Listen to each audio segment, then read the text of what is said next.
మరో breaking news చూస్తున్నాం. Cine hero Raj Tarun లావణ్యల వ్యవహారం రోజు రోజుకు ముదురుతోంది. రోజుకు కొత్త మలుపు తిరుగుతోంది ఈ వ్యవహారం. ఎవరి వాదనలు వారు వినిపిస్తున్నారు. అయితే ఇక ఈ కేసుపై పోలీసులు పూర్తి స్థాయిలో దృష్టిని సారించారు. తాజాగా లావణ్య కొన్ని ఆధారాలను పోలీసులకు ఇచ్చారు. ఈ ఆధారాలపై విచారించేందుకు పోలీసులు ఇప్పుడు సిద్ధమయ్యారు. రాజ్ తరుణ్ పై లావణ్య తీవ్ర ఆరోపణలు చేస్తోంది. రాజ్ తరుణ్ తనను వాడుకున్నాడని, అబార్షన్ చేయించాడని లావణ్య ఆరోపిస్తోంది. దీనికి అనేక ఉదాహరణలు ఉన్నాయని, వాటికి సంబంధించిన కాల్ రికార్డ్స్, స్క్రీన్ షాట్స్, కొన్ని వీడియోస్ ను సైతం హాస్పిటల్ డాక్యుమెంట్స్ ని పోలీసులకు సమర్పించింది లావణ్య.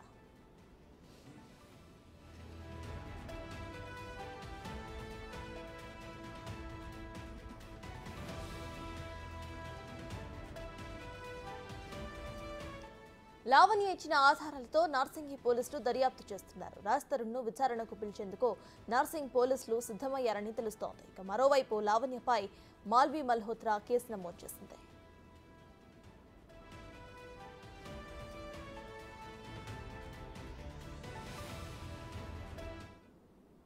ఇక కేసుకు సంబంధించిన అప్డేట్స్ మా ప్రతినిధి రాణా అందిస్తారు. రాణా, చెప్పండి. ఇటు రాజ్ తరుణ్ లావణ్య కేసు అయితే కీలక మలుపులు తిరుగుతున్నట్టు తెలుస్తోంది. కొన్ని ఆధారాలను అటు లావణ్య ఇచ్చినట్టు తెలుస్తోంది. పోలీసులకి ప్రెసెంట్ అప్డేట్స్ ఏంటి?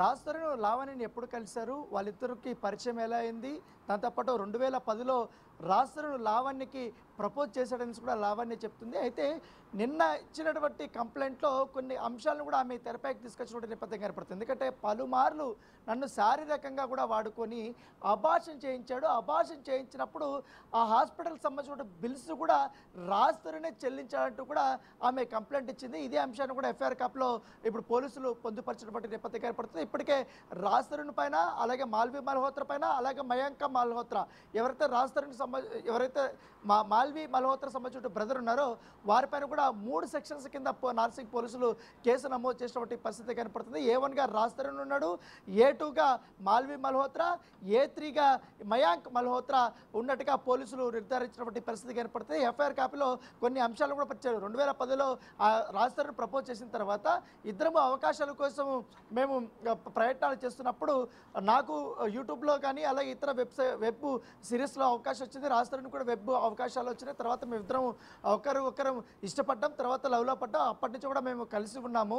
దానితో పాటు రాజ్ తరుణ్కి ఉయ్యాల చంపాల సినిమా అవకాశం వచ్చిన తర్వాత కూడా నాతోనే ఉన్నాడు. ఈ మధ్య కాలంలో ఎప్పుడైతే మాల్వి మల్హోత్రా ఎంటర్ అయిందో అప్పటి నుంచి మా మధ్య మనస్పర్ధలు తప్ప అంతకుముందంతా కూడా మేము చాలా ఉన్నాం. పైగా నన్ను డ్రగ్స్ కేసులు ఇరికించడానికి కుట్ర పన్నారు అనేది కూడా చాలా కీలకమైన అంశాన్ని ఆమె ప్రస్తావించింది. ఎందుకంటే నేను యుఎస్ నుండి వచ్చేది ఒక రాజ్ తరుణ్కి తప్ప ఎవరికి తెలియదు.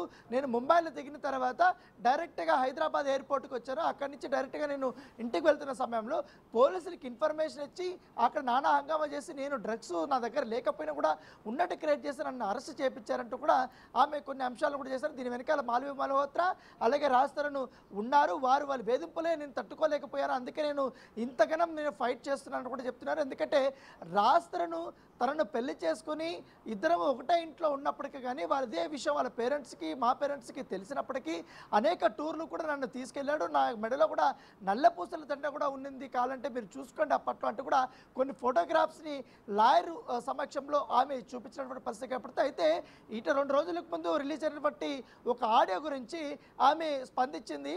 ఆ ఆడియో విషయంలో దాదాపు 4-5 మంది ఫ్రెండ్స్ ఉన్నప్పుడు, ఆ 4-5 మంది ఫ్రెండ్స్ ఉన్నప్పుడు నన్ను వల్గర్గా మాట్లాడటము, వల్గర్గా పాట పాడటము, వల్గర్గా చిత్రీకరించే పనులు చేయడంతో నేను అప్పటి వరకు కూడా కామ్కొన్నాను. తర్వాత అందరము కలిసి మద్యం సేవించిన తర్వాత తను రెచ్చగొట్టాడు. రెచ్చగొట్టిన తర్వాత నేను ఒకటే వార్నింగ్ ఇచ్చినప్పుడు, నువ్వు నేను రిలేషన్షిప్లో ఉన్నాం కాబట్టి నువ్వు నేను ఒంటరిగా ఉన్నప్పుడు ఎన్ని మాటలైనా అనుకోవచ్చు, ఎన్ని తిట్లైనా తిట్టుకోవచ్చు. కాకపోతే నలుగురు ఉన్నప్పుడు నన్ను కావాలని నువ్వు క్యారెక్టరైజేషన్ చేసావు, కావాలని వాళ్ళ ముందు నన్ను కించపరిచే, కావాలని నన్ను అసభ్యకరంగా నన్ను తిట్టావు, దాంతోపాటు బీర్ బాటిల్తో నన్ను దాడి చేసావు అనేది కూడా ఆమె అలిగేషన్ చేసినటువంటి పరిస్థితి కనపడుతుంది.